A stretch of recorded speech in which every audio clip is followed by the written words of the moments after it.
പത്രത്തലക്കെട്ടുകളിലൂടെ പോവുകയാണ്. ജന്മഭൂമിയിൽ നിന്ന് തുടങ്ങാം.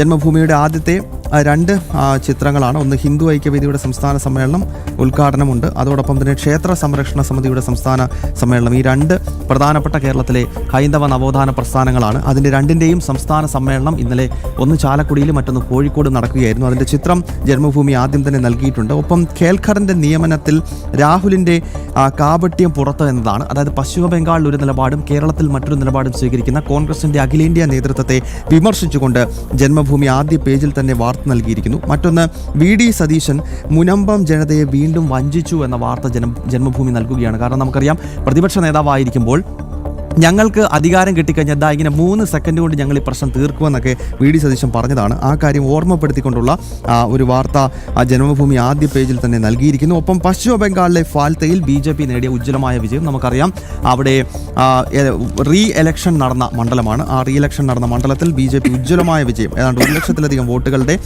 ഭൂരിപക്ഷത്തോടെ വിജയിച്ചിരുന്നു. ആ കാര്യം ഒന്നാമത്തെ പേജിൽ തന്നെ ജന്മഭൂമി നൽകിയിരിക്കുകയാണ്. ഉള്ളിലെ പേജിലേക്ക് എത്തിക്കഴിഞ്ഞാൽ പേജ് നമ്പർ 5-ൽ ഹിന്ദുത്വം എല്ലാവരെയും ഉൾക്കൊള്ളുന്ന സംസ്കാരമാണ് എന്ന കാര്യം രാഷ്ട്രീയ സ്വയംസേവക സംഘത്തിൻ്റെ അഖില ഭാരതീയ പ്രചാർ പ്രമുഖായിട്ടുള്ള സുനിൽ അംബേദ്കർജി ഇന്നലെ അദ്ദേഹം കൊല്ലത്തുണ്ടായിരുന്നു. അദ്ദേഹം പറഞ്ഞൊരു പ്രസ്താവനയും ഹിന്ദുത്വത്തെ പറ്റിയുള്ള അദ്ദേഹത്തിൻ്റെ വിശകലനവും ജന്മഭൂമി അകത്തെ പേജിൽ നൽകിയിട്ടുണ്ട്. ശബരിമല സ്വർണ്ണക്കൊള്ള അന്വേഷണം CBIയെ ഏൽപ്പിക്കണം എന്ന ഹിന്ദു ഐക്യവേദിയുടെ ആവശ്യം ജന്മഭൂമി അകത്ത് പറയുന്നു. അപ്പോൾ പൊതുവാർത്ത എന്ന പേജിലേക്ക് എത്തിക്കഴിഞ്ഞാൽ ജന്മഭൂമി S ജയശങ്കറും മാർക്കോ റൂബിയോയും തമ്മിൽ ഇന്നലെ രാജ്യതലസ്ഥാനത്ത് നടന്ന ചർച്ച സംബന്ധിച്ചുള്ള വാർത്തകൾ നൽകിയിട്ടുണ്ട്. അപ്പം അശ്വതി, ജന്മഭൂമി ഒന്ന് ഓടിച്ച് വായിക്കുമ്പോൾ ഇതൊക്കെയാണ് പ്രധാനപ്പെട്ട വാർത്തകൾ. നമുക്ക് വളരെ പെട്ടെന്ന് കേരള കൗമുദിലേക്ക് പോകാം. ഗൗതം, മോദി സതീശൻ കൂടിക്കാഴ്ച നാളെ GST PMC ഉൾപ്പെടെ ചർച്ചയാകുമെന്നുള്ള പ്രധാനപ്പെട്ട വാർത്തയാണ് കൊടുത്തിരിക്കുന്നത്. നമുക്കറിയാം, കഴിഞ്ഞ സർക്കാരും കേന്ദ്രവുമായിട്ടുള്ള ഇടപെടലുകളൊക്കെ, പക്ഷേ VD സതീശൻ രണ്ടും കൽപ്പിച്ചതാണ്. കേന്ദ്ര സഹായം നേടാനുള്ളൊരു യാത്രയായി തന്നെ നമുക്കിതിനെ കണക്കാക്കാം. നാളെ ഉച്ചയോടെയാണ് പ്രധാനമന്ത്രിയുമായുള്ള കൂടിക്കാഴ്ച.